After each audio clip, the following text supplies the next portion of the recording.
कितनी अनसर्टेन है? 2। कितनी अनसर्टेन है? 2। लेकिन हमारे आंसर में हम मैक्सिमम कितनी अनसर्टेन रखते हैं? बताओ भाई, कितनी अनसर्टेन वन। रखते हैं? 1। तो आपको एक अनसर्टेन वहां से राउंड ऑफ करके हटानी पड़ेगी, और राउंड ऑफ करके अगर हटाएंगे तो देखिए आंसर हम कितना रखेंगे? 16.5 सेंटीमीटर। अब ऐसे एडिशन सब्ट्रैक्शन करके हम अगर अनसर्टेन देखेंगे तो हमारे लिए बहुत दिक्कत हो जाएगी। तो इसी वजह से हमने क्या कर दिया है, कुछ रूल्स बना दिए हैं। क्या बना दिए हैं? कुछ रूल्स बना दिए हैं।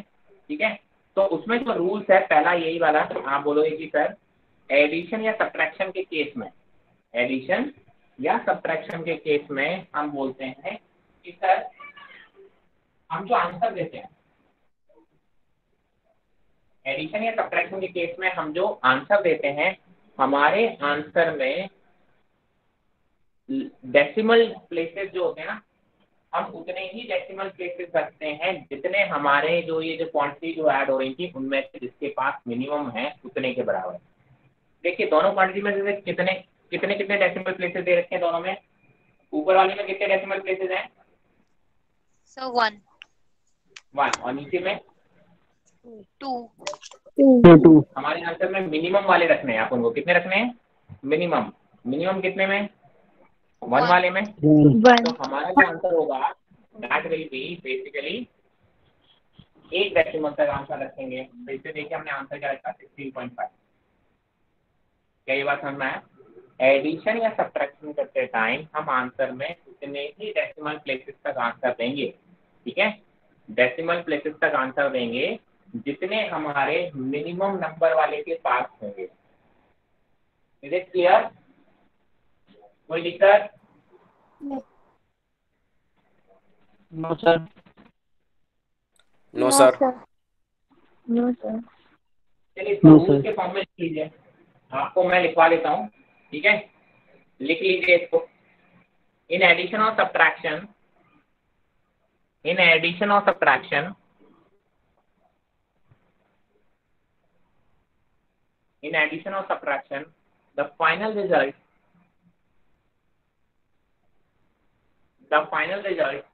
should contain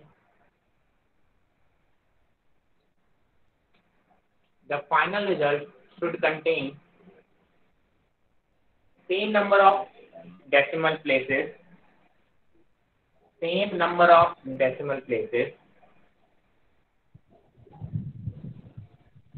as that of the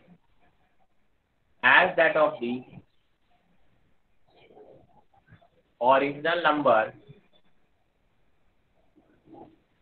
that of क्या हुआ? that of as that of the original number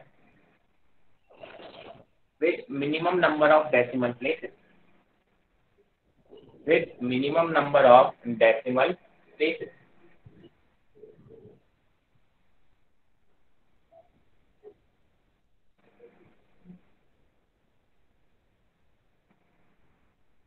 वैसे बोल रहा हूँ, एक रिपीट कर देता हूँ, जिसका जो कुछ मिस हो गया, स्किप हो गया, लिख लेना। मैं कह इन एडिशन और subtraction my final result should contain same number of decimal places as that of the original number with minimum number of decimal places.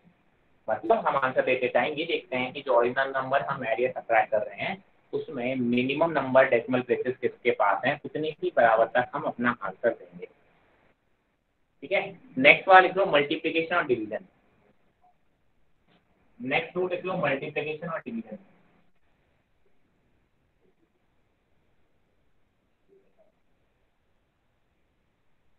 Multiplication और division.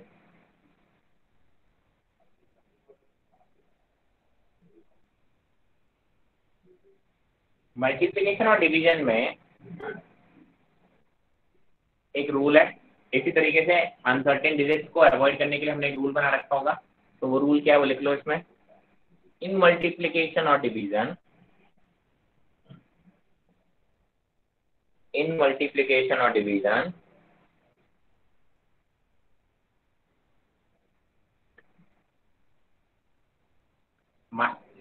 the final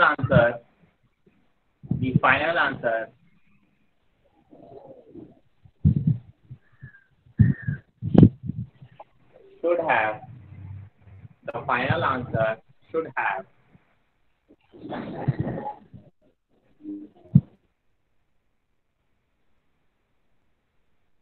The final answer should have. The minimum, should have the same significant figures. Should have the same significant figures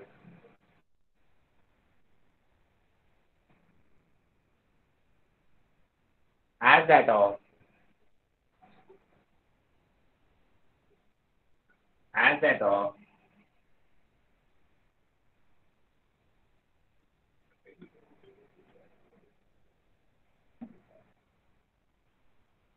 the original number, as that of the original number, as that of the original number with minimum number of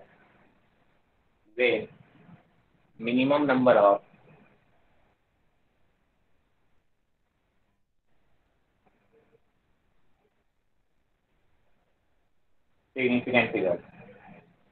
addition और subtraction में हम decimal places नहीं देखते, हम significant figures देखते हैं, है ना। मैं फॉर एग्जांपल आप बोलते हो कि सर मेरे पास एक है 14.2 into 0.2। Sir minimum number of के बाद क्या है? Minimum number of significant figures.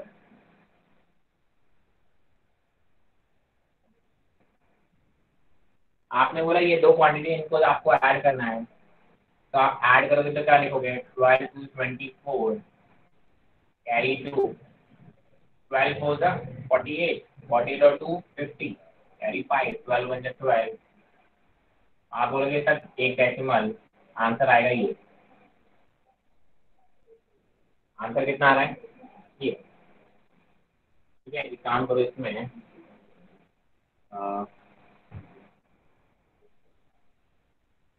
Number easy से कर लेते हैं। 2 पॉइंट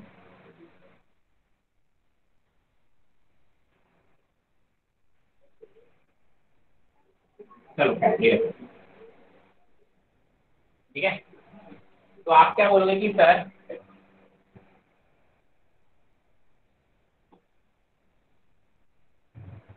हाँ, तो आप क्या बोलोगे सर अगर आपके पास आंसर कितना दे रखा है? सर आपके पास आंसर आ रहा है ये, ठीक है। तो आपको केवल यहाँ पे सिग्निफिकेंट फिगर्स काउंट करना है। यहाँ पे कितने हैं? 3, यहाँ पे कितने हैं? 2। तो आप जो आंसर दोगे उसमें केवल 2 तक ही दोगे, ठीक है। हालांकि ये वैल्यू कुछ ऐसी आ रही है, तो एक काम कर लेते हैं इसमें और ऐड कर लेते हैं अभी, ठीक है। आप डेसिमल प्लेसेस कितने हो जाएंगे जरा देखो, ऐसे ऐसे और ये हो जाए। इसमें डेसिमल प्लेसेस कितने हैं? 1। इसमें कितने हैं? 3 2। आप बोलोगे आपके आंसर में यहाँ डेसिमल प्लेसेस नहीं देखने आपको अपने आंसर में देखना है सिग्निफिकेंट फिगर। मल्टीप्लिकेशन और डिवीजन में आपको क्या लिखना होता है? Significant figure. इसके पास है 3, इसके पास है 4। आपको आंसर में केवल 3 सिग्निफिकेंट फिगर तक आंसर देना है। तो आप क्या करोगे सर? 1 2 3 बस यहाँ तक राउंड ऑफ कर दोगे, तो जो आपका नियर बाय आंसर आएगा वो आएगा 170 सेंटीमीटर स्क्वायर, ठीक है। आप बोलोगे सर एडिशन और सब्ट्रैक्शन में हमें आंसर देते टाइम हमें किसका ध्यान रखना होता है? डेसिमल प्लेसेस का। हमें उतने डेसिमल प्लेसेस तक ही आंसर देना होता है जितने के पास मिनिमम ओरिजिनल नंबर के पास वाले के बराबर, ठीक है। वहीं अगर हम मल्टीप्लिकेशन डिवीजन की बात करते हैं तो हमें आंसर देते time number of significant figures का ध्यान रखना होता है। हम अपने रिजल्ट में उतने ही सिग्निफिकेंट फिगर्स रखते हैं जितने ओरिजिनल नंबर में से मिनिमम वाले के पास। यहाँ तक कोई दिक्कत किसी को? क्लियर है ये बात? हाँ या ना जरूर बोलते रहें। Yes sir. Yes sir. Yes sir. एक कॉन्वर्सेशन होता है तो पता चलता है।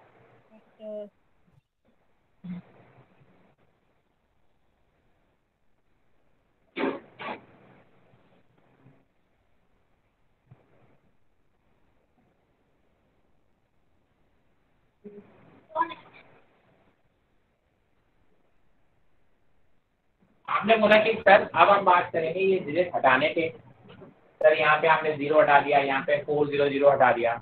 इनको ऐसे नहीं आंख बंद करके हटा देते हैं, बस इनको राउंड ऑफ करते हैं। अब राउंड ऑफ के क्या होते हैं, कुछ रूल्स होते हैं। राउंड ऑफ के क्या होते हैं, कुछ रूल्स होते हैं। जरा राउंड ऑफ के रूल्स देखेंगे।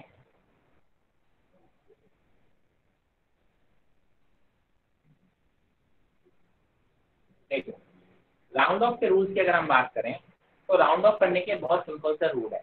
तीनों रूल्स आप अपने उसमें लिख सकते हो कि अगर आपकी डिजिट जो हटानी है वो ग्रेटर देन 5 है, जो डिजिट आपको राउंड ऑफ करनी है वो क्या है, ग्रेटर देन 5 है, तो आप प्रीसीडिंग डिजिट में +1 कर देते हो, उससे पहले वाले डिजिट में +1 कर देते हो। मैंने कहा सर ये रूल नंबर 1 है। फॉर एग्जाम्पल आप बोलते हो आपके पास आंसर है 4.75 और आपको 4.76 कर लो, आपको ये वाली डिजिट आपको राउंड ऑफ करनी है, तो आप आंसर क्या देखोगे, 4.8। 6 वाली डिजिट आपको हटानी थी, 6 की वैल्यू ग्रेटर देन 5 थी, है ना। 6 की वैल्यू ग्रेटर देन 5 थी, तो आप क्या बोलोगे कि सर इससे पहले वाले डिजिट में आप +1 कर देते हो। क्लियर है, ये राउंड ऑफ के रूल्स हैं।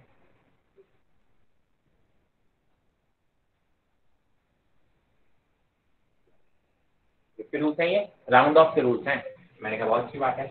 मैंने कहा सेकंड, अगर जो डिजिट आपको हटानी है वो 5 से छोटी है, तो आप बोलते हो कि सर उसमें कोई भी प्रीसीडिंग डिजिट में कुछ भी ऐड या सब्ट्रैक्ट नहीं करेंगे।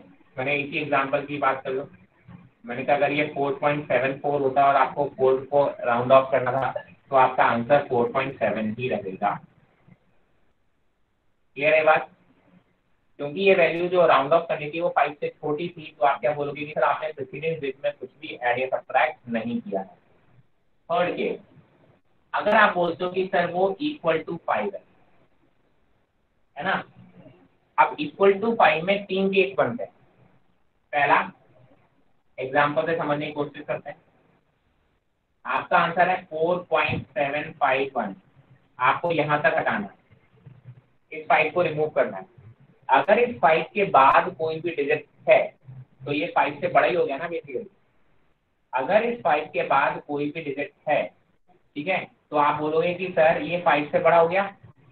ठीक है, आप बोलते हो कि अगर यहाँ 5 के बाद कोई डिजिट नहीं होता, अगर केवल 5 है, तो आप क्या बोलोगे सर ये =5 वाला केस आ गया। इससे पहली वाली डिजिट अगर ऑड है तो आपको +1 कर देना है, मतलब आंसर कितना दोगे, 4.8 दे दोगे। अगर इससे पहले 4.65 होता है, ये देखो अब भी आपको 5 को एलिमिनेट करना है, लेकिन इससे पहले क्या आंसर 6 है, तो आप बोलोगे इसमें कोई भी चेंज नहीं करोगे। कहने का मतलब क्या है कि सर ये ऑड है और ये इवन है, ये ऑड है और ये इवन है। अगर इससे पहले वाली डिजिट, अगर ये 5 है, 5 से पहले वाली डिजिट अगर आपकी ऑड है, तो आप +1 कर दोगे उस डिजिट में। अगर 5 से पहले वाली डिजिट इवन ऑलरेडी है, उसमें आप कोई भी चेंज नहीं करोगे। ठीक है, मैंने कहा इसी का एक और एग्जांपल, अगर आपने जो डिजिट हटानी है उसके आगे कुछ और है, ये 5 को हटाना है और 5 के आगे भी कुछ लिखा हुआ है, ये 5.1 5.2 5.3 ऐसे करके कुछ लिखा है, इसका मतलब ये क्वांटिटी 5 है या 5 से बड़ी है। आप बोलोगे अब ये 5 से बड़ी कहलाएगी क्योंकि 5 के आगे भी कोई वैल्यूज है, तो ये जो क्वांटिटीज है क्या होगी, 5 से बड़ी होगी। इसलिए जो एग्जाम आंसर करोगे आप इसे 5 से बड़े वाले में ट्रीट करोगे, मतलब ये वाले रूल में, तो आंसर आप उसका 4.9 दे दोगे। यही रूल्स आपको राउंड ऑफ में फॉलो करने पड़ेंगे। क्लियर, आपको जो राउंड ऑफ करनी है डिजिट, अगर वो 5 से बड़ी है तो उससे पहले वाली डिजिट में +1 कर दोगे। अगर जो डिजिट आपको राउंड ऑफ करनी है वो 5 से छोटी है, तो उससे पहले वाली डिजिट में आप कोई चेंज नहीं करोगे। अगर जो डिजिट आपको रिमूव करनी है वो 5 ही है, तो उसके कुछ केसेस बनेंगे। अगर वो 5 है और उससे पहले वाली डिजिट और है, तो उसको इवन में आंसर देने के लिए +1 कर देंगे। और अगर आपको रिमूव करना डिजिट 5 है और उससे पहले वाली ऑलरेडी इवन है, तो आप उसमें कोई चेंज नहीं करो, क्योंकि हम ऐसे केसेस में आंसर हमेशा इवन में रखने की कोशिश करते हैं। ठीक है, और अगर आपको रिमूव करने वाला डिजिट 5 है लेकिन उसके बाद भी आगे डिजिट है, तो आप क्या बोलोगे कि सर इन दैट केस आप उसे 5 से बड़ा ही फील करोगे आप, क्योंकि 5.1 5.2 या कुछ भी आगे वैल्यू है, इसका मतलब वो 5 से बड़ी वैल्यू है। तो आप बोलोगे उसको प्रीसीडिंग डिजिट में आपको ऑड या इवन नहीं देखना है आपको, तो उसमें +1 करना ही करना है। किसी भी रूल में आपको कोई भी दिक्कत है तो आप रूल लीजिए, वरना इसका आप स्क्रीनशॉट ले। Any doubt? No sir sir. First वाला बता दो आप। कौन सा वाला? सर फर्स्ट वाले में जैसे कि फर्स्ट वाला सर फर्स्ट जैसे कि वाला मैंने कहा था जो राउंड ऑफ 4.75 करना है, ये राउंड ऑफ करना है, ये जो डिजिट अगर 5 से बड़ी है, ग्रेटर देन 5 है ना, ये डिजिट 5 से बड़ी है तो आप बोलोगे उसके पहले वाले डिजिट में +1 कर दें। 4.7 सर का इसको इसका 4.8 नहीं, कर थर्ड वाले का जो आपने फर्स्ट एग्जांपल दिया था। ये वाला सर इसमें आपने 4.751 करके करा था ना वो वाला। वो ये लिखा ना यार सामने, ये लिखा तो है 4.851। 5 के बाद अगर कोई और डिजिट लिखी और आपको 5 तक राउंड ऑफ करना है तो आप उसे 5 से बड़ा मान के चलेंगे। कैसा मानेंगे? 5 से बड़ा मान के चलेंगे। बड़ा और 5 सर से ओके। बड़ा चलेंगे तो ये वाला रूल लगेगा।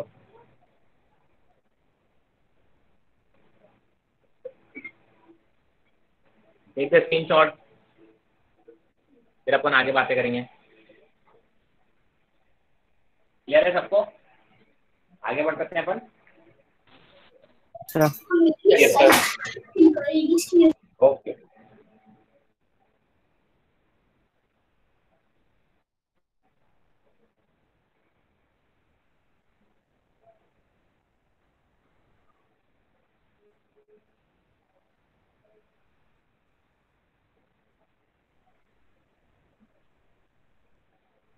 चलिए, ठीक है। अब आगे बातें करेंगे अपन। अब हम पहुंचेंगे एरर की तरफ, ठीक है। एरर में जाने से पहले अपन 2 टर्म डिफाइन करेंगे। एक होगा एक्यूरेसी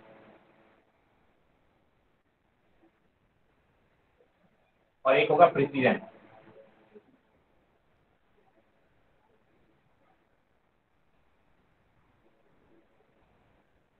इन दोनों की डेफिनेशन लिख लो पहले। एक्यूरेसी लिखो, एक्यूरेसी। एक्यूरेसी लिख लो। Accuracy refers to the closeness of the measured value. Sir एक बार स्टार्टिंग से बोलिए। Accuracy refers to the refers to the closeness of measured value to the true value. देखो, कोई भी चीज आप मेजर करते हो ना, कोई भी चीज आप अगर मेजर करते हो तो आपकी जो मेजर्ड वैल्यू होगी उसको हम बोलते हैं मेजर्ड वैल्यू, और उसकी जो एक्चुअल वैल्यू होगी, जिस चीज की आप क्वांटिटी मेजर करने गए हो, उसकी जो करेक्ट क्वांटिटी होगी उसको हम बोलते हैं ट्रू वैल्यू। ठीक है, अभी अपन उसको और डिफाइन भी करेंगे थोड़ी देर बाद। तो एक्यूरेसी का मतलब होता है कि how close your measured value is to the true value. आपकी जो ट्रू वैल्यू है वो मेजर्ड वैल्यू के कितना क्लोज है। जितना ज्यादा क्लोज होगी ट्रू वैल्यू के, उतना ही ज्यादा आपकी वैल्यू कैसी होगी, एक्यूरेट होगी। आपकी मेजरमेंट कैसी होगी, एक्यूरेट होगी। क्लियर है ना? अभी बातें करेंगे और एग्जांपल के थ्रू। मैंने कहा दूसरा एक प्रिसीजन।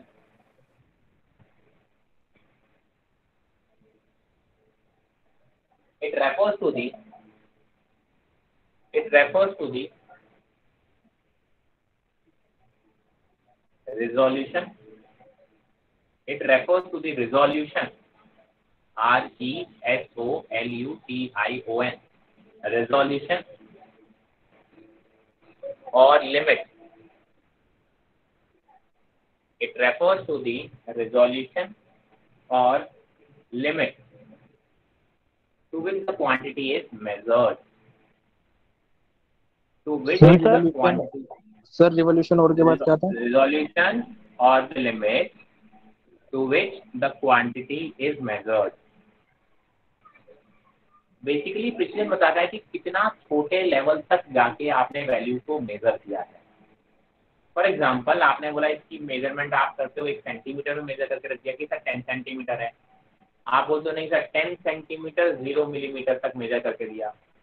या फिर आप बोलते हो और छोटे लेवल तक मेजर करके दिया, तो जितना ज्यादा छोटे लेवल पे जाके बोलोगे आप बोलोगे उतना ही वैल्यू प्रिसाइज है ना। कोई डिस्टेंस है, मैंने कहा कहीं 2 पॉइंट के बीच डिस्टेंस है 1 किलोमीटर, और छोटे लेवल तक मेजर करके दोगे तो आप बोलोगे 1 किलोमीटर 20 मीटर आया।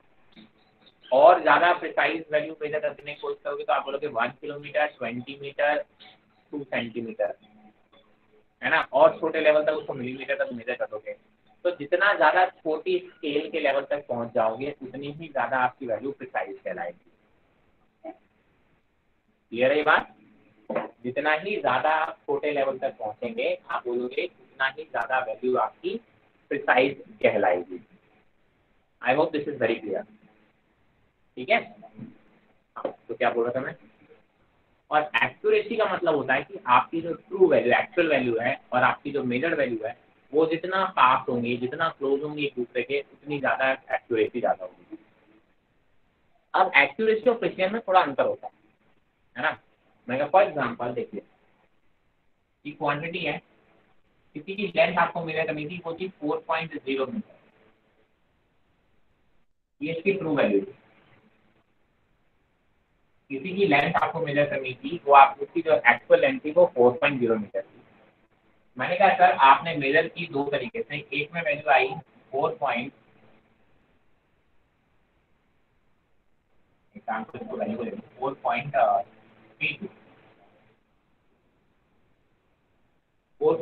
मीटर की ट्रू वैल्यू आपने मेजर किया। एक वैल्यू आई है 4.2, ठीक है, और एक वैल्यू आ रही है 4.41 मीटर। इन दोनों मेजर्ड वैल्यू में से कौन सी ज्यादा एक्यूरेट है या कौन सी ज्यादा प्रिसाइज है? सर 4.2। चलो इसको थोड़ा और लगेगा 2 3 सर 4.41। 4.2 या कोई, चलो 4.3 कर लो। आप बताओ which one is more accurate and which one is more precise?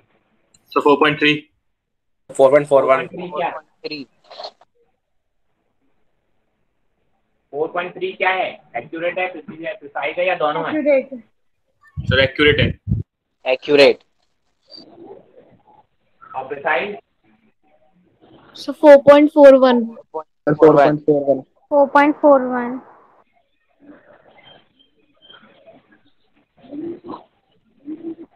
ठीक है, समझ में आया? देखिए भाई, अगर आप यहाँ पे डिफरेंस देखोगे तो 0.02 मीटर का आएगा, और यहाँ डिफरेंस देखोगे तो 0.09 मीटर का आएगा। तो ये वैल्यू ज़्यादा क्लोज है ट्रू वैल्यू के, ये वैल्यू दूर है, तो आप बोलोगे सर ये मोर एक्यूरेट है, more accurate. And this is more precise, क्योंकि ये डेसिमल करेंगे 4.3 मीटर और ये 4.41 मीटर और छोटे लेवल तक चला गया है ना, तो आप बोलोगे दिस इज मोर प्रिसाइज। इसी को आपने वहाँ पे जो डेफिनेशन लिखी उसके हाँ, मैक्सिमम टाइम क्या होता है कि जो मोस्ट, देखिए ऐसा जरूरी नहीं होता है कि आप बहुत ज़्यादा छोटे लेवल पर मेजर करके दो तो आपकी एक्यूरेसी बढ़ जाए, बट मैक्सिमम टाइम ऐसा होता है कि सर जो वैल्यू मोर प्रिसाइज होती है वही एक्यूरेट होने के चांसेस भी उसी के सबसे ज़्यादा होते हैं। ठीक है, ऐसा हमेशा नहीं होता, लेकिन प्रिसाइज वैल्यू अगर ज़्यादा प्रिसाइज है तो आप बोलोगे एक्यूरेट होने के चांस भी ज़्यादा होते हैं। चलिए नोट डाउन कर लीजिए इसको। सर प्रिसाइज वैल्यू बता दीजिए एक बार। प्रिसाइज का मतलब होता है कि कितने छोटे लेवल पे जाके आपने उसको मेजर किया। ठीक है, आपने केवल मीटर में मेजर करके छोड़ दिया, आपको तो नहीं मीटर नहीं, आप सेंटीमीटर तक आपने उसको मेजर करने की कोशिश की है, कुछ लोग उसको मिलीमीटर तक मेजर करके वैल्यू देंगे। तो हाउ स्मॉल लेवल लिमिट, आप उसको कितना छोटे लेवल पे आपने जाके इसको मेजर किया है, जिस कितना ज़्यादा आप और छोटे लेवल तक मेजर करके देखे वैल्यू कोशिश कर रहे हो, रिजोल्यूशन आपकी बहुत ज़्यादा है। ठीक है, आपका जो device You are not visible. I am not visible. Then open your eyes.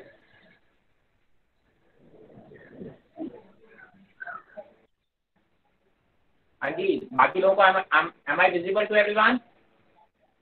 Yes, sir. sir. Yes, sir. But your board is not visible. चलिए, तो आई गेस आपके एंड पे थोड़ा दिक्कत हो रही होगी, अपना नेटवर्क चेक करो और या फिर आप जल्दी से रिज्वाइन मार लो। हाँ, क्लियर है? यहाँ तक कोई दिक्कत है?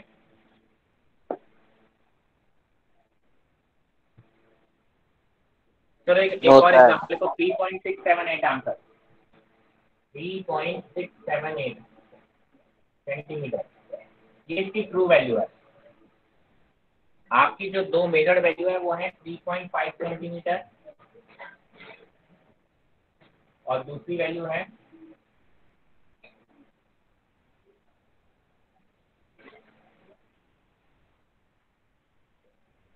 'Which one is more accurate and which one is more precise?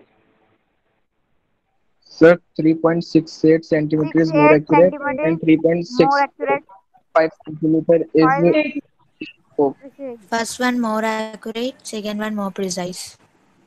Very good. This is more accurate. नहीं भाई साहब, यही एक्यूरेट है और यही प्रिसाइज है। I'm correct. देखिए, इसमें और इसमें आप डिफरेंस निकाल के देखो तो कितने का आएगा? 0.002 सेंटीमीटर का, और इनमें अगर आप डिफरेंस निकाल के लोगे तो कितना आ रहा है?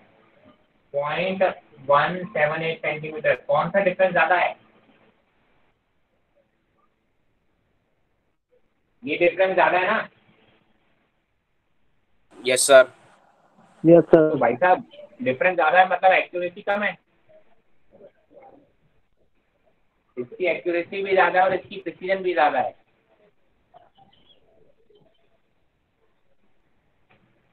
क्लियर है? कोई दिक्कत?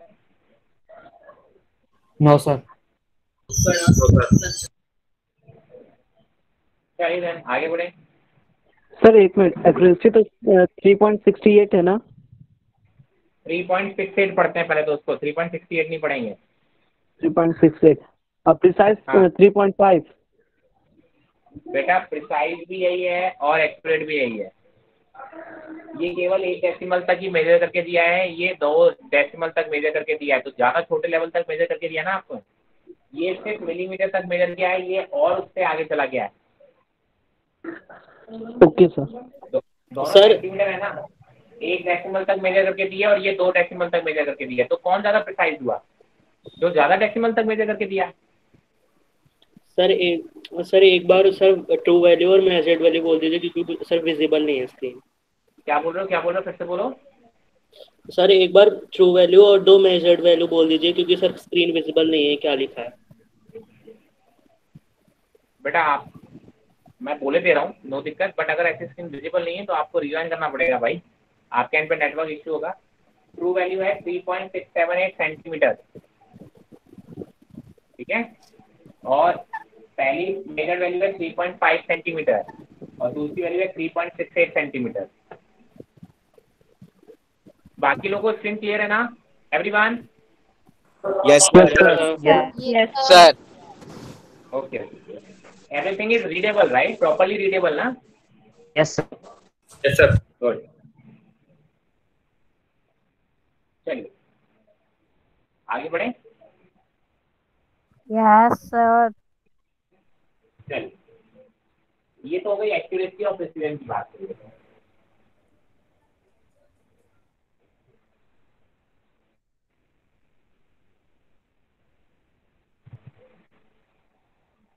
Now we are going to talk about error.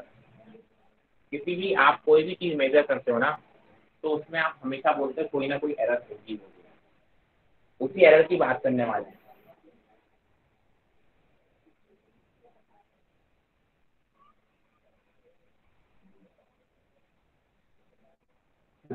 ठीक है,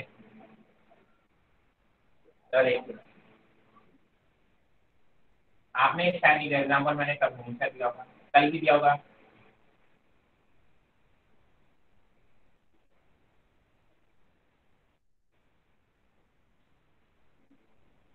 जीरो 1 2 एक लाइन है, उसकी मेजरमेंट करके देनी है आपको।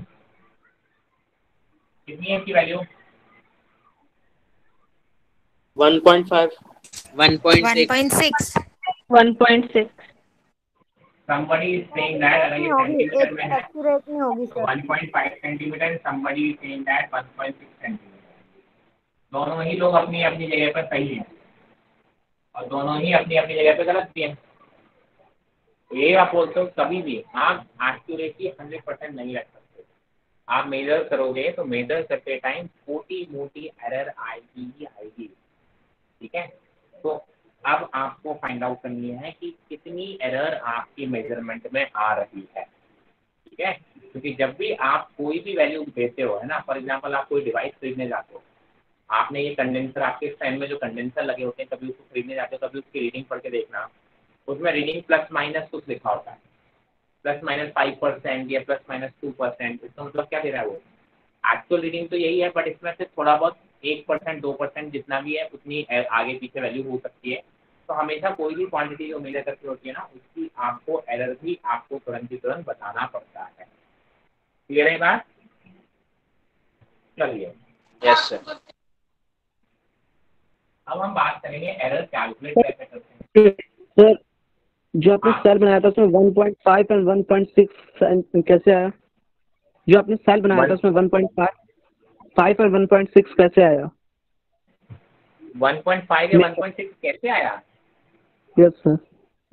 मेजर करके यार, वो लाइन की लेंथ को आप स्केल से मेजर करके देखोगे तो किसी को वो 1.5 रीडिंग पढ़ने में आ रही थी, किसी को 1.6 पढ़ने में आ रही थी। स्केल, एक स्केल से लेंथ मेजर करते हो? Yes sir. तो वो लाइन खींची हुई थी, आपने स्केल के 0 से कनेक्ट किया और आपने देखा कि उस लाइन की लेंथ, कुछ लोग उसको 1.5 पढ़ने में आ रही थी, किसी लोगों को 1.6 पढ़ने में आ रही थी। तो उन्होंने बोला 1.5, किसी ने बोला 1.6। ओके, क्लियर है बात? Yes sir.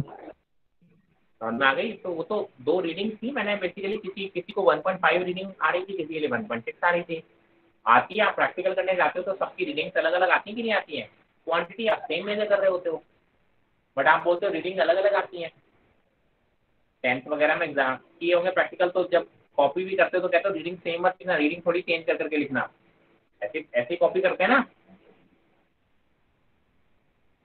ठीक है। चलिए, अब एरर बेसिकली हम एरर का 2 ब्रॉड क्लासिफिकेशन करते हैं। एक होती है सिस्टमैटिक एरर,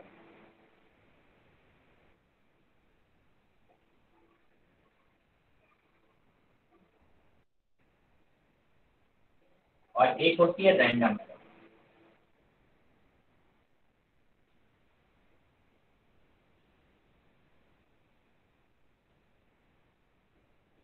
सिस्टमैटिक एरर और दूसरी होती है रैंडम एरर, ठीक है। तो आप क्या बोलोगे कि सिस्टमैटिक एरर कौन होती है?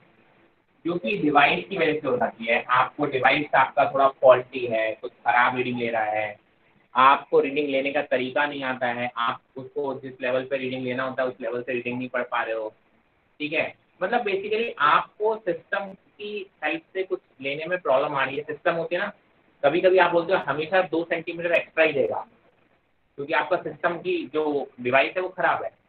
जब भी मेजर करने जाओगे तो हर रीडिंग में आप बोलोगे 2 सेंटीमीटर एक्स्ट्रा ही आएगा हमेशा, क्योंकि डिवाइस खराब है।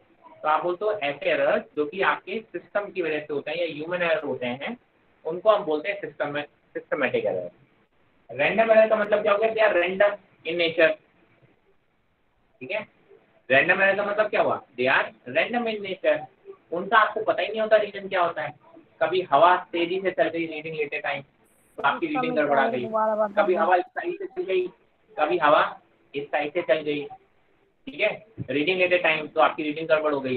कभी यहाँ टेम्परेचर बहुत ज़्यादा हो गया, कुछ टेम्परेचर वेरिएशन की वजह से आपकी रीडिंग चेंज हो गई। आपको पता नहीं चलता कि किस वजह से ये एरर आई है, इसलिए आप उसको बोलते हो रैंडम एरर बोलते हो, राइट। सिस्टमेटिक के एरर्स के आपको रीजन पता होते हैं, तो आप क्या करोगे? आपका मान लो डिवाइस खराब है, क्या है? डिवाइस खराब है, तो आप क्या करोगे? अपना डिवाइस चेंज कर लोगे। आपका रीडिंग लेने का तरीका गलत था, उसको रीडिंग को देखने का तरीका गलत है, तो क्या करोगे? रीडिंग लेने का तरीका सही कर लोगे, तो आपकी एरर कम हो जाएगी। रैंडम में आपको पता ही नहीं चला था कि हवा की वजह से आपकी रीडिंग गड़बड़ा गई थी, अभी हवा इधर से चली तो रीडिंग ज़्यादा आ गई, थोड़ी देर बाद हवा इधर से आई तो आपकी रीडिंग कम हो गई, ठीक है। तो आपको पता ही नहीं चलेगा कि ये एरर किस वजह से आया, आपको पता ही नहीं चलेगा कि ये एरर किस वजह से आया। अच्छा, सिस्टमेटिक एरर कैसा होगा सर? हमेशा यूनी डायरेक्शनल होगा। कैसा होगा? Uni directional. यूनी डायरेक्शनल का मतलब क्या हुआ?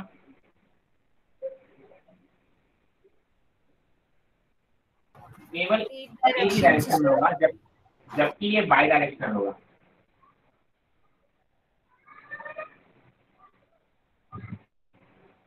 है ना? आप बोलेंगे यूनी डायरेक्शनल और बाई डायरेक्शन का मतलब क्या हुआ?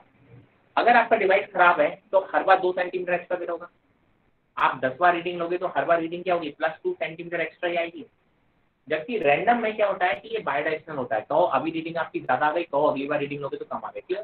इधर से हवा चली तो रीडिंग ज्यादा आ गई, इधर से हवा चली तो रीडिंग कम आ गई। तो एरर कभी कम भी आ सकती है, कभी ज्यादा भी आती है, रैंडम नेचर की होती है। सिस्टमेटिक एरर अगर ज्यादा आ रही है तो हर बार रीडिंग ज्यादा ही आएगी, अगर कम आ रही है तो हर बार रीडिंग कम ही आएगी। हाँ सर, हवा की वजह से रीडिंग में सर फर्क कैसे आता है? सर एक बार एग्जांपल दीजिए कि हवा से कैसे आ जाता है।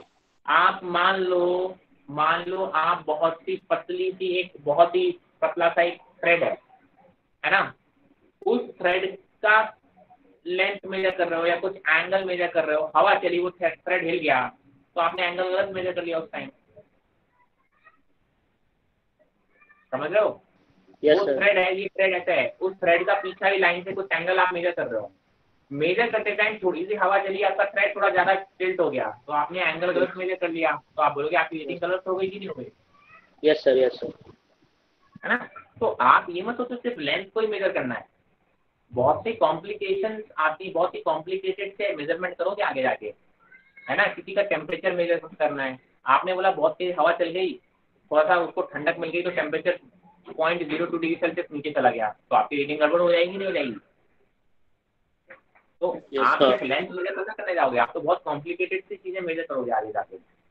वो तो टेम्परेचर पे भी डिपेंड करेंगे, यहाँ का प्रेशर, सराउंडिंग का प्रेशर कभी ज्यादा हो गया तो उस वजह से भी रीडिंग गड़बड़ा सकती है ना? क्लियर है? चलिए, यूनि डायरेक्शनल और बाई डायरेक्शनल का मतलब समझ में आया कि अगर ये वैल्यू आपको ज्यादा दे रही है तो हर रीडिंग में आपको वैल्यू ज्यादा ही मिलेगी। अगर ये रैंडम एरर की बात करो तो कभी ज्यादा मिल गई कभी कम मिल गई, है ना? तो रैंडम एरर का ही होता है। They can be eliminated. They can be eliminated. Sir picture थोड़ा सा क्या हो गया बेटा? सर पिक्चर कटा हुआ आ रहा है। सिस्टमैटिक एरर में थोड़ा सा पिक्चर स्टार्टिंग का 2 वर्ड्स नजर नहीं आ रहा है, 2 स्पेलिंग। अच्छा बेटा, एक काम करो, अपनी स्क्रीन को हॉरिजॉन्टल कर लो। सर इसमें अवेलेबल नहीं, कैसे क्या? ऊपर स्क्रीन आपके फोन में ऑप्शन आते हैं ना, rotate, screen rotation lock unlock करते हो, फोन की सेटिंग, ऊपर से जब आप नीचे की तरफ ऑप्शन ओपन करते हो ऊपर सेटिंग में मिलता है स्क्रीन रोटेशन। Yes sir. कभी वीडियो वगैरह देखते टाइम हॉरिजॉन्टल वर्टिकल लॉक कर देते हो ना? यस सर, हो गया। उसको अनलॉक कर दो। Okay, thank you sir. Okay, ठीक है।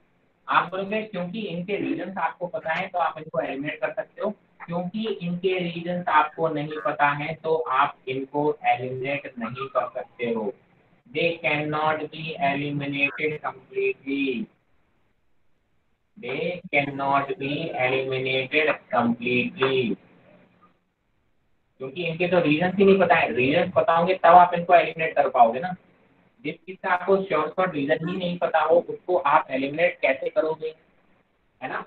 चलिए, बट अगर मैं रैंडम एरर की बात कर रहा हूं तो आप बोलोगे sir random error can be minimize, can be minimize by taking multiple reading.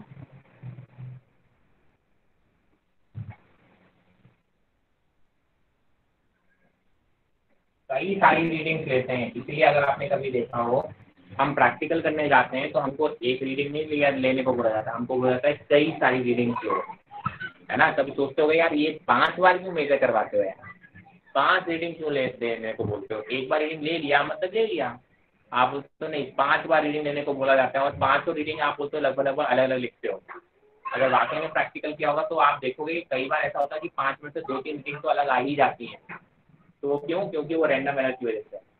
तो आप क्या करते हो, जितनी ज़्यादा रीडिंग लोगे और फिर उनका एवरेज लेते हो तो आप अपनी एरर को मिनिमाइज कर लेते हो, क्योंकि रैंडम एरर का कोई रीजन तो हमको पता नहीं होता।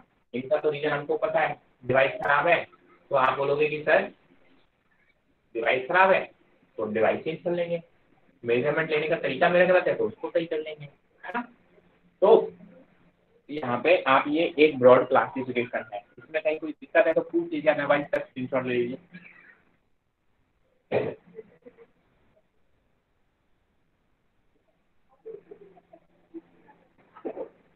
क्लियर है?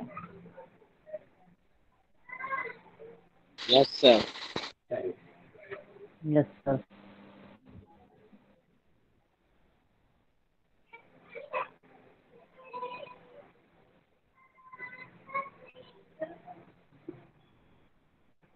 ये तो एक क्लासिफिकेशन हो गया on the basis of how you measure reading, ठीक है। अब एक दूसरा, अब हमने कहा एरर या एब्सोल्यूट एरर। सबसे पहले हम बात करेंगे एब्सोल्यूट एरर।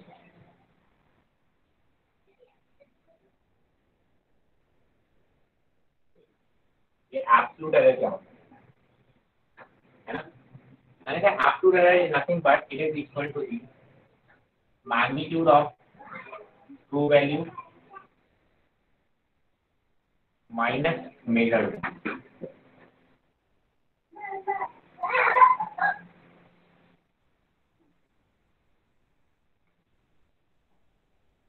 ठीक है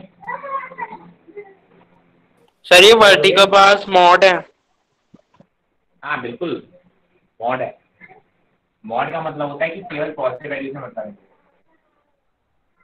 आप बोलोगे आपकी जो ट्रू वैल्यू है और जो मेजर्ड वैल्यू है उनका जो डिफरेंस है, उनका जो डिफरेंस है आप उसको बोलते हो एब्सोल्यूट एरर।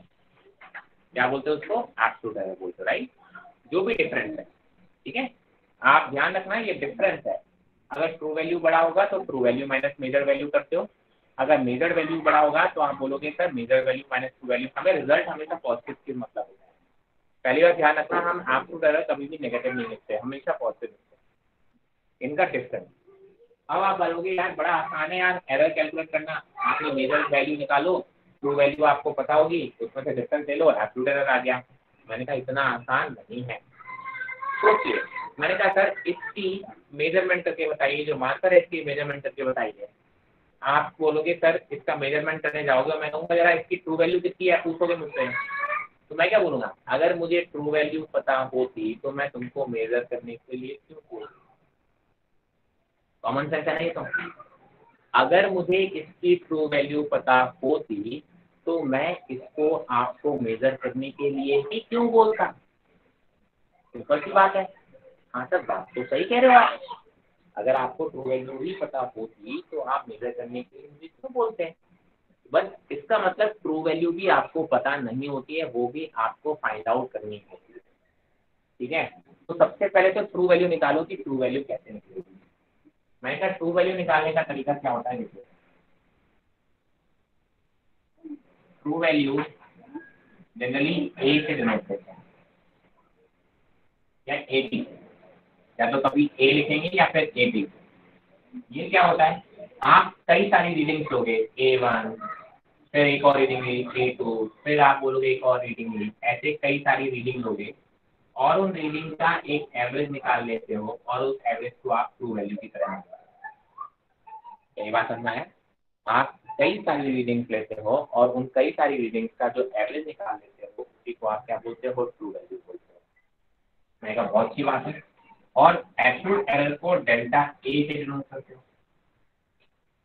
किससे डिनोट करते हो? डेल्टा ए से। डिफरेंस है ना, बेसिकली डेल्टा वर्ड डिफरेंस के लिए भी यूज होता है। डेल्टा ए से डिनोट करते हो मतलब एरर इन ए।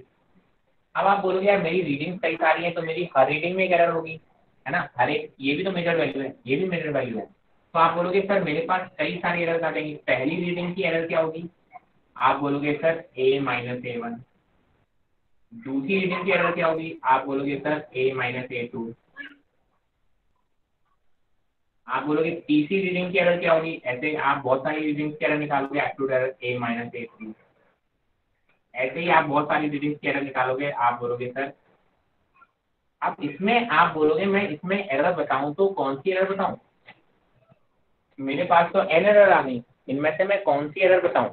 मैंने कहा इसीलिए एब्सोल्यूट एरर बताने के लिए आप क्या ले लोगे, एब्सोल्यूट एरर भी आप बताते हो तो क्या ले लोगे, सबका एवरेज ले लोगे, डेल्टा A1 डेल्टा A2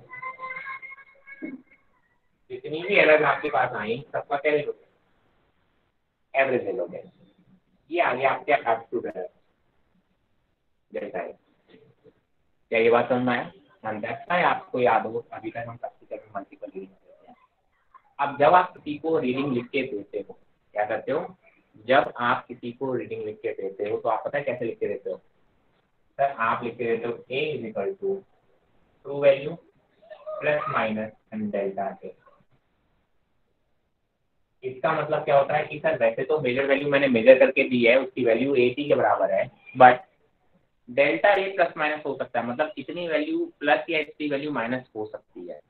इसका मतलब क्या है, जो भी चीज आप मेजर करके दे रहे हो उसकी value a minus delta A से लेके 80 माइनस डेल्टा A से लेके 80 प्लस डेल्टा A के बीच में कुछ भी हो सकता है। मतलब मान लो अगर मैंने आपकी लेंथ दी है 10 प्लस माइनस 0.2 सेंटीमीटर, इसका मतलब क्या है कि सर 9.8 सेंटीमीटर से 10.2 सेंटीमीटर के बीच में कुछ वैल्यू हो सकती है इसकी। हाँ 10.2 से ज़्यादा नहीं होनी चाहिए और 9.8 से कम नहीं होगी, इतना बता सकता हूँ। तो आप जब भी कैलकुलेशन करते हो तो आप इस चीज़ का ध्यान रखते हो कि सर कितना एरर भी उसमें आपने काउंट, क्योंकि आप एक्यूरेसी तो बता नहीं सकते ना कभी भी। हाँ ये एब्सोल्यूट एरर छोटा होना चाहिए, लेकिन ऐसा नहीं कि एरर बहुत बड़ा। मैंने कहा फॉर एग्जाम्पल मैंने कहा मुझे जाना था मार्स पे, कहाँ जाना था, मार्स पे। मैंने कहा सर मार्स के लिए मैं जाना था, मैंने किसी को बोला भाई नहीं आ रही है बेटा, स्क्रीन नहीं आ रही है, रिज्वाइन कर लो, आपके एंड पे दिक्कत है, बाकी लोगों को क्लियर आ रही है। Excuse me sir. Yes, sir. हाँ जी Yes, sir. Yes, sir. Yes, sir. ठीक है, हाँ बेटा आप बोलो, आप उसको रिज्वाइन कर लो, मीटिंग को छोड़ के दोबारा से रिज्वाइन कर लो। मैक्सिमम टाइम इससे हमारी एरर जो भी दिक्कत आ रही होती है वो सॉर्ट आउट हो जाती है, या थोड़ा अपना नेटवर्क आपको थोड़ा सा बेटर करना पड़ेगा। ठीक है, मेरे एंड पे दिक्कत आएगी तो फिर सबको ही दिक्कत आएगी बेटा,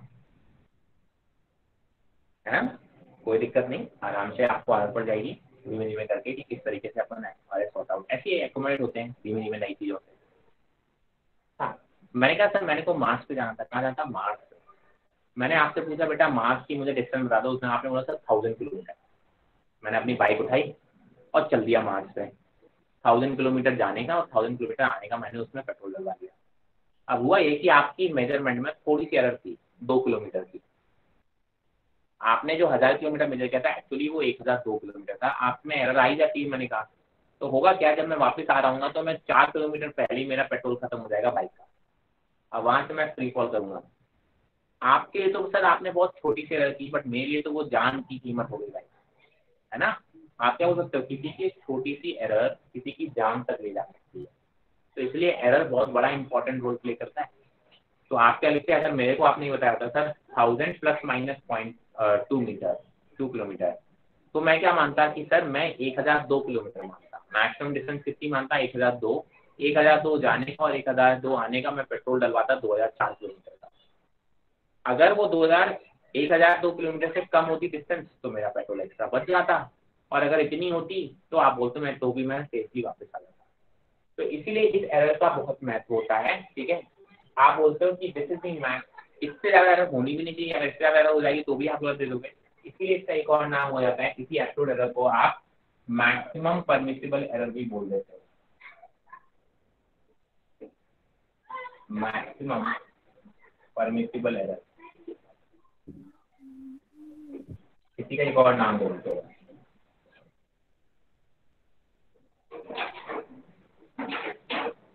ठीक है, कोई दिक्कत? हाँ जी, आप मुझे ये बताओ कि सर 2 किलोमीटर की एरर बड़ी एरर है या छोटी एरर है?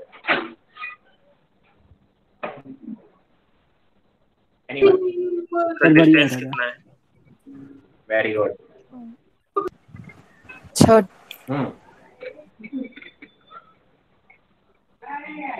सर अगर आप 10,000 किलोमीटर की बातें कर रहे हो, हमने कहा 1000 किलोमीटर की बात कर, मैंने कहा मुंबई से दिल्ली 1200 किलोमीटर है, उसमें 2 किलोमीटर ऊपर नीचे हो जाए तो कोई बहुत बड़ी बात नहीं है, it's not a big error. हाँ, अगर आप दिल्ली में ही एक प्लेस से दूसरे प्लेस की एरर जो कि 10 किलोमीटर होगा, उसमें 2 किलोमीटर की एरर बहुत ज़्यादा हो जाएगी। तो आप बोलते हो कि सर आपकी एब्सोल्यूट एरर से आपको पता नहीं चलता कि सर वो बड़ी एरर है कि छोटी एरर है। हमने कहा होनी तो छोटी एरर चाहिए हमेशा, बट फिर भी आप पता करने के लिए कैसे कितनी बड़ी एरर है।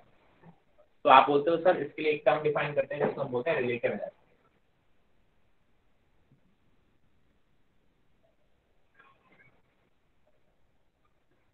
रिलेटिव एरर क्या होता है? Absolute error upon true value. इसको ऐसे भी लिख देते हैं, या फिर हमने बोला ना कि सर ट्रू वैल्यू को ए से डिनोट कर देते हैं, एक ही बात है। रिलेटिव एरर से पता चल जाएगा ये एरर बड़ी है या छोटी है ना। हमने कहा 2 किलोमीटर अपॉन में अगर 1000 है तो आप बोलोगे ये क्वांटिटी बहुत छोटी आएगी, ट्रू वैल्यू आपको पता है। तो अगर आपने 2 किलोमीटर लिखा और आपकी ट्रू वैल्यू केवल 10 किलोमीटर है तो ये एरर बहुत बड़ी आ जाएगी। तो रिलेटिव एरर से पता चलता है कि आपकी एरर बड़ी है या छोटी है। एब्सोल्यूट एरर से नहीं पता चलेगा कि सर वो एरर बड़ी है या छोटी है। ठीक है, वो तो डिपेंड करेगा ना आप मेजर क्या कर रहे हो। तो इसीलिए एक रिलेटिव एरर का डिफाइन होता है, एक और होता है जिसको हम बोलते हैं परसेंटेज एरर।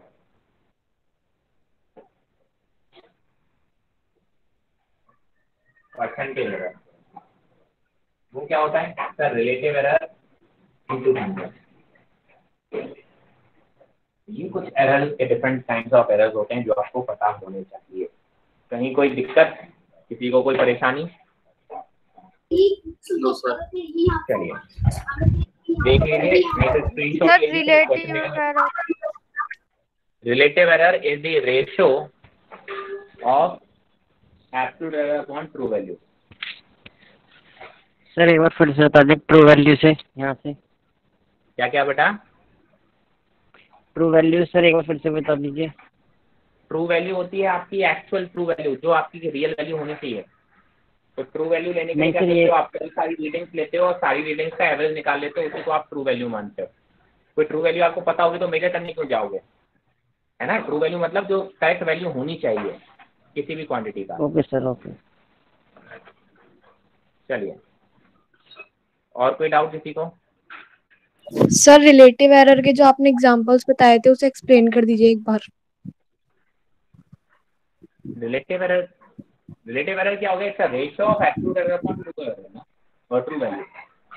आप बोलोगे अगर आपकी ट्रू वैल्यू 1000 है, 1000 किलोमीटर है, और उसमें 2 किलोमीटर का एब्सोल्यूट एरर है, तो रिलेटिव एरर बहुत छोटा हो जाएगा, 2/1000, है ना।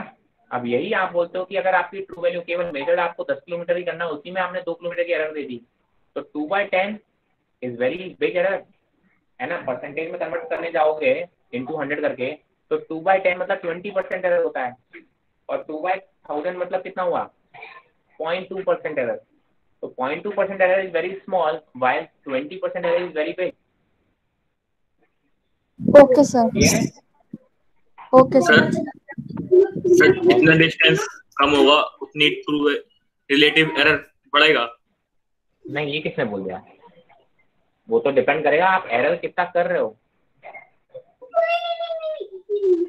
वो तो आपकी मेजरमेंट पे भी डिपेंड करता है और एब्सोल्यूट एरर पे भी डिपेंड करता है। मैंने कहा सर मैंने 2 किलोमीटर का एरर दिया 1000 में, मैं 10 किलोमीटर में एरर दूं 0.002 किलोमीटर का, तो आप बोलोगे मेरा रिलेटिव एरर बहुत छोटा हो जाएगा। डिस्टेंस छोटा होने से मेरी एरर भी छोटी हो सकती है। वो तो डिपेंड करता है कि आपकी एब्सोल्यूट एरर कितनी बड़ी आ रही है, उस पर डिपेंड करेगा, और ट्रू वैल्यू कितनी है। उन दोनों के रेशियो से समझ में आया कि रिलेटिव एरर बड़ी है कि छोटी है। Yes sir, okay. Clear? Yes sir. चलिए एक क्वेश्चन नोट डाउन कर लीजिए।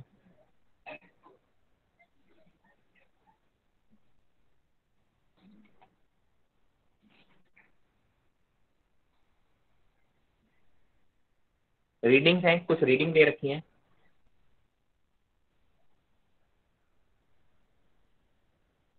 पांच रीडिंग है, नोट डाउन करना। 2.63 सेकेंड, 2.56 सेकेंड। इसका स्क्रीनशॉट ले लो पहले तो।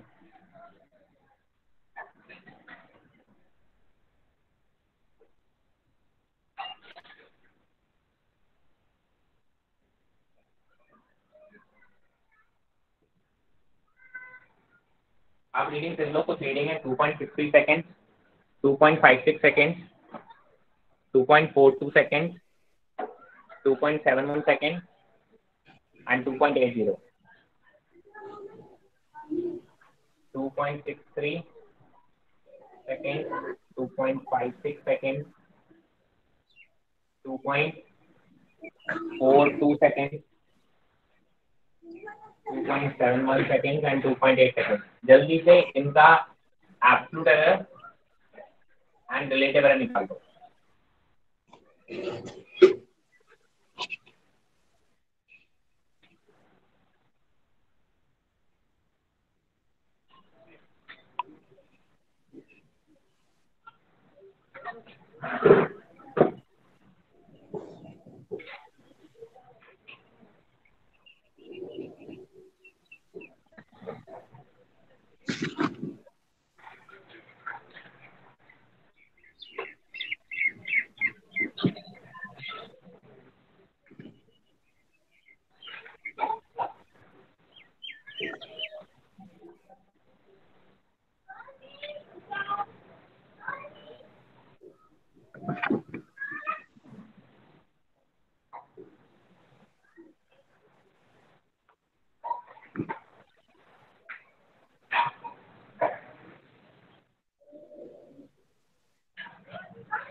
Anyone who has got the answer?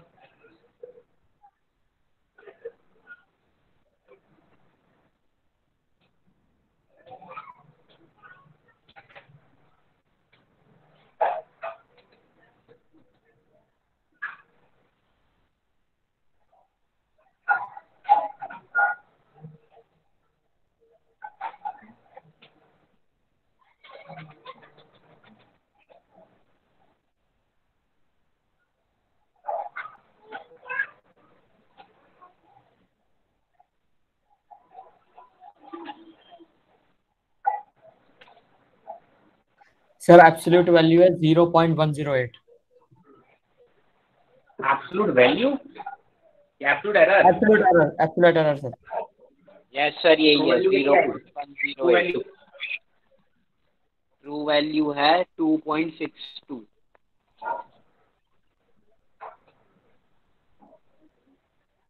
देखो यार, ट्रू वैल्यू निकालने का तरीका क्या है? सबका ऐड कर दो, 2.63 plus 2.56 plus 2.42 plus 2.71 plus 2.80 divide by 5। Solve करोगे तो ये आ रहा है 2.624 आई थिंक, ऐसे कुछ आ रहा है। सॉल्व करोगे तो ये आ रहा है 2.624 सेकेंड, है ना। बट हमने कहा देखो 2 डेसिमल, हमारा आंसर भी किसमें होना चाहिए? 2 डेसिमल तक, तो हम देंगे 2.62 सेकेंड।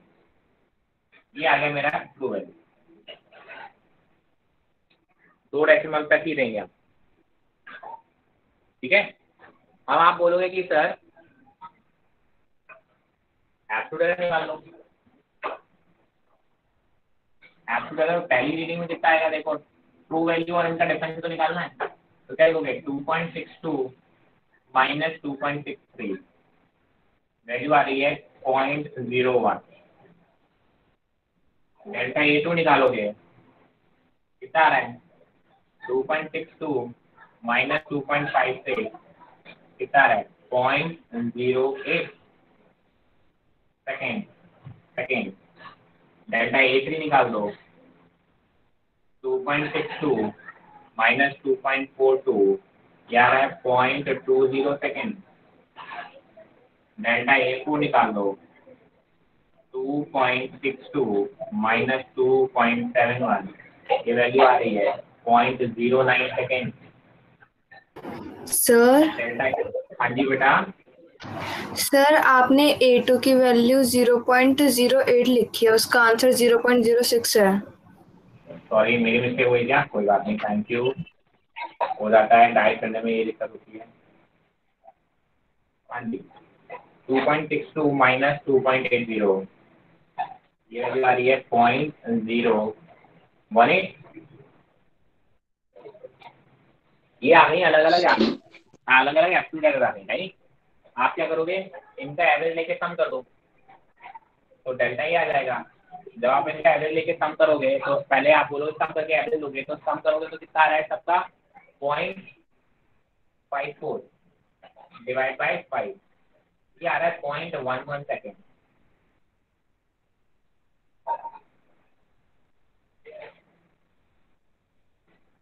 हाँ भाई, किसका आंसर क्या आ रहा था, क्या गलती आ रही थी, जरा बताया कोई।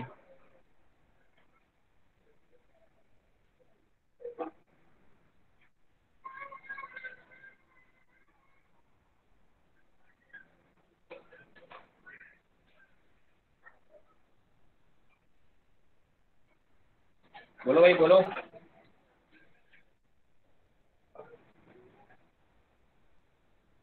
गलती समझ में आ रही है किसी को अपनी, कर पाओगे इसके बाद। रिलेटिव एरर क्या आएगी, delta A by true value 0.11 by true value कितनी आई थी 2.62 0.041 0.041 आंसर दोगे 0.04 केवल। इसमें 2 सिग्निफिकेंट फिगर्स है, इसमें 3 सिग्निफिकेंट फिगर्स है। मेरे आंसर में भी कितने आने चाहिए, 2 सिग्निफिकेंट फिगर्स आने चाहिए। ठीक है, तो 041 आ जाएगा। सॉरी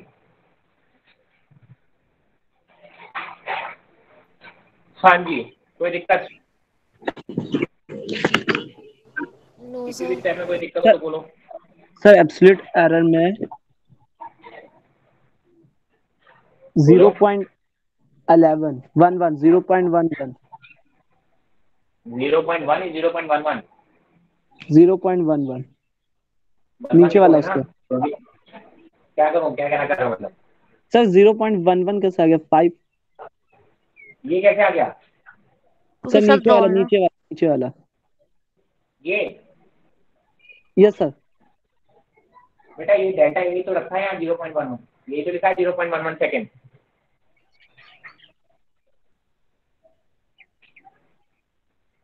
बेटा ये 0.115 मत पढ़ना, ये 0.11 सेकेंड है ये। ओ सॉरी यस सर, तो मैंने 5 लिख दिया। ओके बोलता जा रहा हूँ ना, इनमें यूनिट लगी है तो फिर ये इसलिए दूर लिखा है, डिस्टेंस दिख रही है इसलिए दूर लिखते हैं।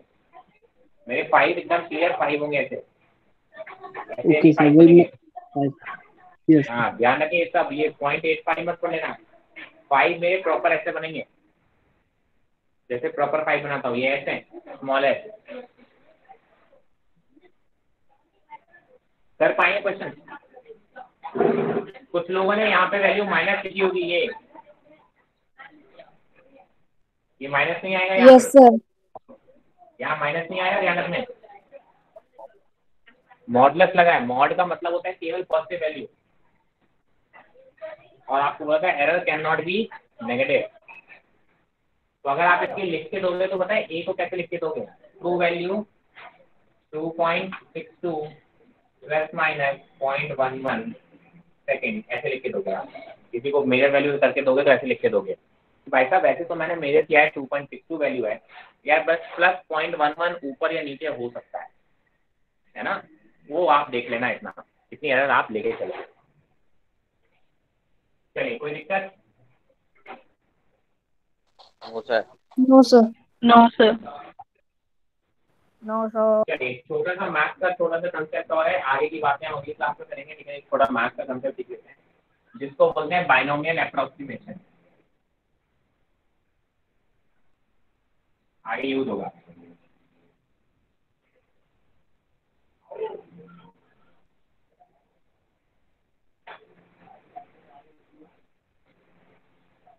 क्या बोलता है कि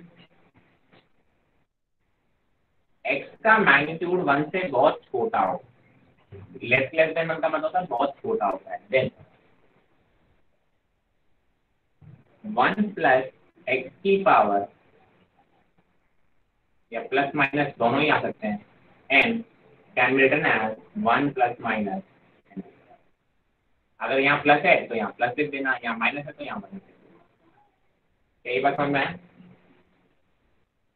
लेकिन ये तभी वैलिड है जब x का मैग्नीट्यूड 1 से बहुत छोटा हो और फॉर्मेट में ये लिखा हो 1 प्लस, चलो 1 प्लस लिख लो और ऐसे लिख लो 1 माइनस x ऐसे लिख लो, that can be written as 1 minus x। ठीक है, ये अप्रोक्सीमेशन होता है ना। अगर x का मैग्नीट्यूड 1 से बहुत छोटा हो तो आप लोगों के 1 प्लस एक्स की पावर n को 1 प्लस एन एक्स लिख सकते हो, या 1 माइनस एक्स की पावर n को 1 माइनस एन एक्स लिख सकते हो। ठीक है, क्लियर है ये बात? लेकिन ये तभी होगा जब ये कंडीशन फुलफिल होगी। अगर ये चीज समझ में आ गई तो जरा आप बताओगे if जो b है वो a से काफी बड़ा है या छोटा होगा, if b is less than a,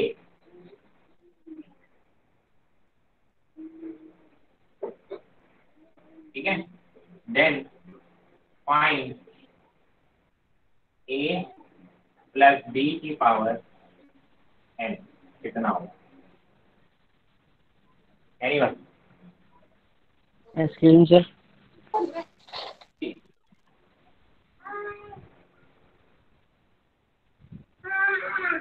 sir एक बार फिर से बता दीजिए। क्या बताना है बेटा? ए प्लस एन में A plus and B. Starting से बता दीजिए बेटा देखो ऐसे चल नहीं पाएगा ऐसे। जब मैं आपको पूछता हूँ क्लियर है कोई भी स्टेप तब आप बोलते नहीं हो, जब मैं आगे बढ़ जाता हूँ तो आप बोलते हो फिर से बता दो। 1 प्लस तो एन आपको एक्स। मैं पहले बता देता हूँ, शायद अभी तक आप नहीं समझ पाए, मैं कभी भी फिर से पूरा नहीं बताता। आपको जिस स्टेप पे दिक्कत आ रही है आप मुझे एग्जैक्ट पूछा करो, कि उसी टाइम पूछोगे तो बहुत अच्छी बात है, नहीं तो आप एग्जैक्ट स्टेटमेंट पे पूछो कि सर ये स्टेटमेंट आपने कैसे लिखा या क्यों लिखा या क्या लिखा है वो समझा दो, फिर से बता दो, ये मेरी क्लास में चलता ही नहीं है। फिर से अगर समझना होता है तो फिर रिकॉर्डेड लेक्चर देखने होता है सर। जब मैं इसीलिए हर स्टेप के बाद या हर एक टॉपिक सब टॉपिक थोड़ा होने में हमेशा पूछता कोई दिक्कत, तब आप लोग बोलते नहीं हो। कौन सा स्टेप नहीं समझ में आया ये बताओ मुझे। सर फर्स्ट स्टेप मैंने बोला अगर x का मैग्नीट्यूड 1 से बहुत छोटा है, अगर ऐसा होता है तो फिर आप 1 प्लस एक्स की पावर n को 1 प्लस एन एक्स या 1 माइनस एक्स की पावर n को 1 माइनस एन एक्स लिख सकते हो, बट कंडीशन होनी चाहिए ये। ठीक है, अगर ये कंडीशन है तो ही ऐसा लिख सकते हो, अदरवाइज ऐसा नहीं लिख सकते हो। अब मैंने एग्जांपल बोला कि अगर मैग्नीट्यूड ऑफ b a से बहुत छोटा है तो बताओ a प्लस b की पावर n को कितना लिखोगे? A plus NB. A plus NB. A plus N wrong answer. A plus N. Wrong answer. आपने बोला कि sir b is less than a, ठीक है, a प्लस b की पावर n को आपने a प्लस एन बी लिख दिया, जबकि ये फॉर्मेट है ही नहीं। फॉर्मेट ये बोलता है 1 प्लस एक्स की पावर एन होती है, यहाँ पे 1 प्लस बी की पावर एन लिखा है क्या? नहीं लिखा है। a प्लस बी की पावर एन में ये वाला फॉर्मूला लगेगा ही नहीं, ये 1 प्लस एक्स की पावर एन लिखा है। तो आप बोलोगे सर इसको 1 प्लस एक्स की पावर एन में कन्वर्ट करो पहले। मैंने कहा इसमें से a कॉमन ले लो, ए कॉमन ले लोगे तो ए की पावर एन बाहर आएगा, तो ये जो वैल्यू रह जाएगी अंदर रह जाएगी 1 plus B by A whole power N. अब जरा देखो b बाई ए 1 से बहुत छोटा होगा, अगर b a से बहुत छोटा है तो अगर a से डिवाइड कर दोगे, ये a इधर नीचे लेके जाओगे तो b बाई ए 1 से बहुत छोटा हो जाएगा। हाँ सर देखिए, और तब आप बोलोगे 1 प्लस बी बाई ए क्या हो गया, ये 1 प्लस एक्स की पावर हो गया ना, और x बहुत छोटा है, तब आप इसको क्या लिख सकते हो sir, then it can be written as 1 प्लस n times of b by A, that is your answer. चाहो तो a की पावर n को अंदर मल्टीप्लाई कर सकते। क्लियर है? क्या sir b by a less than 1 के बाद समझ नहीं आया। b बाई ए अगर लेस देन 1 है तो आप ये बेसिकली x हो गया ना, x लेस देन 1 है तो 1 प्लस एक्स की पावर n को क्या लिख सकते हो, 1 प्लस एन एक्स लिख सकते हो। यस और नो? Yes yes. तब ये वाला फंडा लग जाएगा। इसमें ये डायरेक्टली फंडा नहीं लगेगा क्योंकि ये 1 प्लस एक्स की पावर वाला फॉर्मेट नहीं है। कोई दिक्कत? सर बोलिए सर बोलिए। B by A less than 1 ये हमें गिवन तो नहीं है पर हमें b less than a given है। हाँ जरा a को इधर लेके जाओ, हाँ तो क्या बचेगा, अगर b a से बहुत छोटा है तो b को a से डिवाइड करोगे तो वो वैल्यू 1 से बड़ी नहीं, 1 से छोटी नहीं आएगी।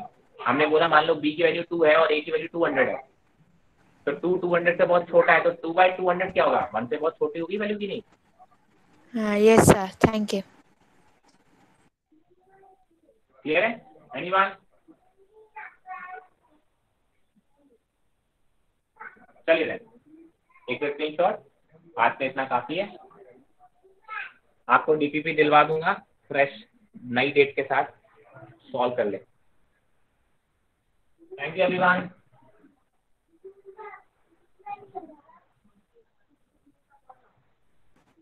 Thank you sir.